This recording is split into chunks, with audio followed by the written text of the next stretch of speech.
Hello, yo soy Karen. Y sí, me corté el pelo. En fin. ¿A ustedes les ha pasado que ven una serie, película, lo que sea basado en hechos reales y corren a investigar sobre el tema? Pues a mí sí, y esta vez me ha llamado muchísimo la atención la Virgen Roja. Vale, lo que me ha llamado la atención no ha sido la película en sí, sino todo lo que he leído sobre ella.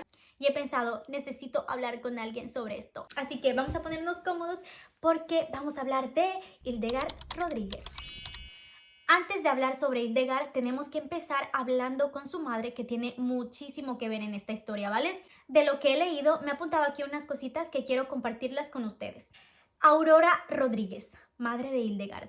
Aurora, a pesar de que nunca fue a la escuela, pasó casi toda su infancia y adolescencia en la biblioteca de su padre, que era abogado. Ella se instruía sobre política, arte y música, aparte de que se influenciaba mucho por su padre y los amigos de este. Gracias a eso, ella aprendió sobre su cuerpo y sexualidad, ya que los amigos de su padre hablaban sobre estos temas abiertamente delante de ella. Resulta que su padre le regaló una muñeca a Aurora y esta se convirtió en su juguete favorito. Pero un día Aurora le dice a su padre que ella no quiere una muñeca falsa, que ella quiere una muñeca real, una muñeca de carne. Entonces fue cuando su padre le habló del matrimonio, explicándole que cuando ella pues se casara iba a tener su propia muñeca, o sea, un bebé.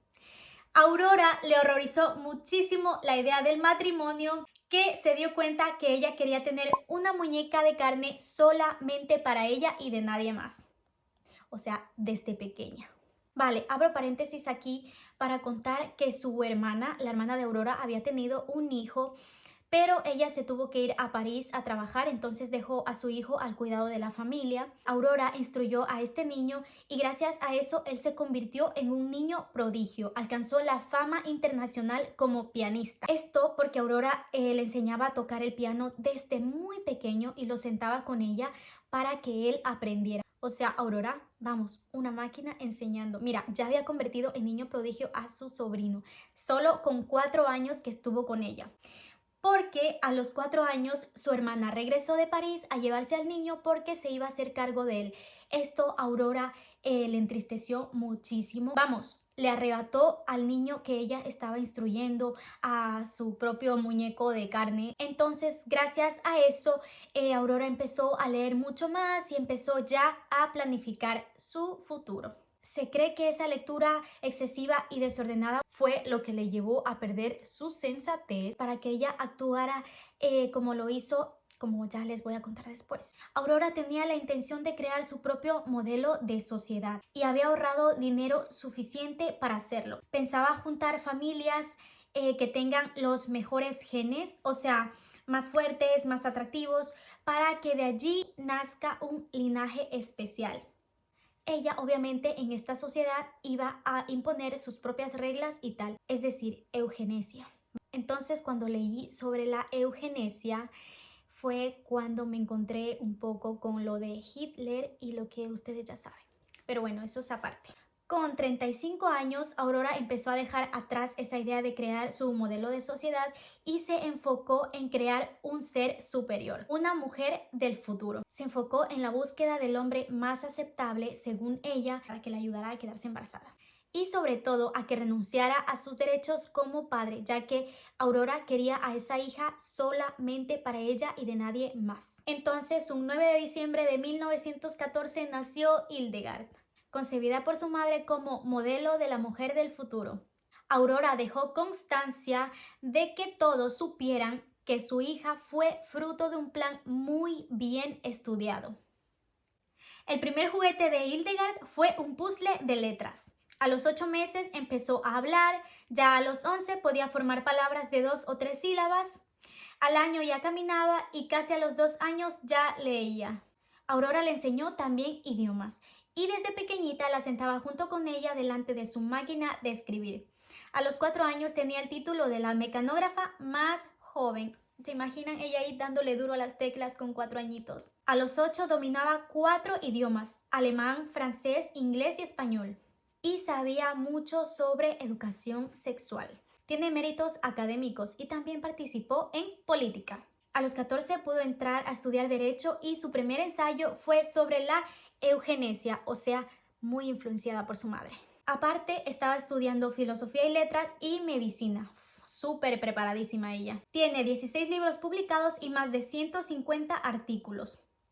Viene aquí lo que más me llama muchísimo la atención sobre Hildegard, que fue desde los 12 a los 14 escribía artículos sobre sexualidad y la educación de los hijos o temas sobre la pena de muerte, entre muchos otros, o sea, temas controversiales. Si ahora mismo ese tipo de temas son muy controversiales, imagínense en la época de 1914 a 1930. Y más aún si lo escribe una adolescente, en este caso una chica, sobre todo porque en esa época el machismo, vamos. No solo estudiaba y escribía, también publicaba temas tan intocables en esos años sobre el sexo, profilaxis, las enfermedades de transmisión sexual, planificación familiar, el aborto, métodos anticonceptivos y lo importante de la educación sexual, etc. Si actualmente hay mucha gente que tiene estos temas como temas tabú, es que yo no puedo dejar de pensar en ese tiempo. O sea, tenías que ser de una familia muy open mind para que te dejen leer los libros de Hildegard. ¿Te imaginas tú que tus padres no te hablen sobre educación sexual y tú tener que comprarte un libro de estos a escondidas para aprender?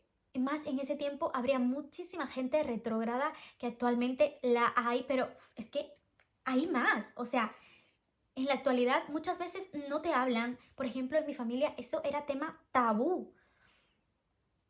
Ahora entiendo por qué hay unas partes de la película donde le rayan afuera de su casa las paredes y tal.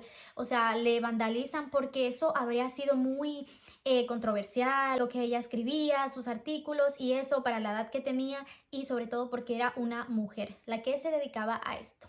Hay una parte que me llamó muchísimo la atención de uno de los libros de Hildegard sobre educación sexual. Hace referencia a que si dedicamos a enseñar a nuestros hijos sobre educación sexual, ellos no tendrían la necesidad de explorar más. Y esto es una verdad gigantesca, vamos. Leía que había un doctor, me parece, no recuerdo exactamente, que resulta que él le había hablado sobre educación sexual a su hija y fue allí cuando después de esto ella ya no se interesó más por el tema, ¿sabes? Porque te están enseñando tus padres sobre esto y tú no tienes la necesidad de estar buscando más porque ya lo sabes. Y eso es verdad, o sea, es muy importante. Los hijos tienen curiosidad porque no saben, pero si tú les hablas sobre eso, ellos ya no van a tener más dudas. También decía algo como que si dedicaríamos a los jóvenes una hora a hablar sobre educación sexual en los colegios, en los centros públicos y tal, eso ayudaría muchísimo para evitar las enfermedades de transmisión sexual y esas cosas. Además, habla sobre paternidad consciente y responsable. Te dice que si no estás en condiciones económicas, física o moral de traer un hijo al mundo, uses profilaxis. Usa protección, por favor. Y no solo eso, sino hay tantas enfermedades y tienes que cuidarte. O sea, lo dice Hildegard desde los 1900. En la actualidad, lastimosamente, esto todavía no se lleva a cabo al 100%, así que lo siento, Hildegard, esto todavía no se cumple a rajatabla. También hace referencia a que el aborto debería ser practicado de manera legal y segura, entre muchas otras cosas. Vamos, Hildegard quedaría alucinada de saber que en pleno 2024 esto todavía es un tema muy controversial. Esto es una pequeñísima parte de todo lo que ella ha escrito, pero son cosas que a mí me han llamado la atención, sobre todo porque eran y son considerados temas tabús en alguna familia o en la sociedad en general. Vamos, como en mi familia, hablar de sexualidad, de educación sexual, eso era, vamos, impensable. Yo me acuerdo que un día me leí el libro de Juventud de Éxtasis y yo lo tenía guardadito en un cajón. En ese tiempo yo me di cuenta que en un círculo de amistad había mucha promiscuidad y este libro me hizo clic y me dijo, no, no, no, tú no tienes que ser igual que el resto. Entonces yo me quedé tranquilita, vamos, que yo tampoco iba a hacer ahí una locura.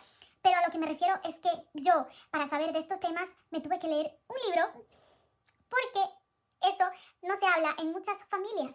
Es un tema del cual prefieren no hablar. Si supieran que es tan importante el tema de la educación sexual, vamos, es mejor tú como padre educar a tu hijo a que ellos sientan la curiosidad y vayan fuera y metan la pata, cometan errores y tal. Definitivamente no. En fin, Hildegard tenía últimamente muchísimos enfrentamientos con Aurora, su madre. Ella quería independizarse, ser feliz, empezar a vivir su propia vida y lastimosamente en el momento en que su madre empezó a percibir que perdía el control sobre ella, a los 18 años, un 9 de junio de 1933, le quitó la vida, su madre a su hija. Si quieren saber más sobre esto, Hildegard tiene muchos libros y muchos artículos que para ese tiempo, para la época en la que ella los escribía, me parece que era muy controversial, así como que tú comprar un libro de estos no lo hacía cualquiera, ¿sabes? La madre de Hildegard fue encarcelada y después fue enviada a un manicomio. Tengo que recalcar aquí que cuando encarcelaron a la madre dijo que estaba muy consciente de lo que había hecho, ya que ella lo hizo porque Hildegard se estaba alejando del propósito para el que fue concebida. O sea, Qué mente tan enferma la de su madre. Vamos, Hildegard fue un experimento de su mamá.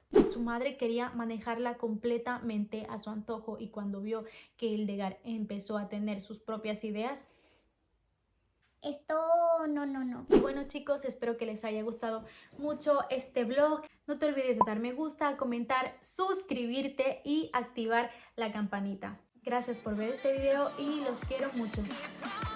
Bye.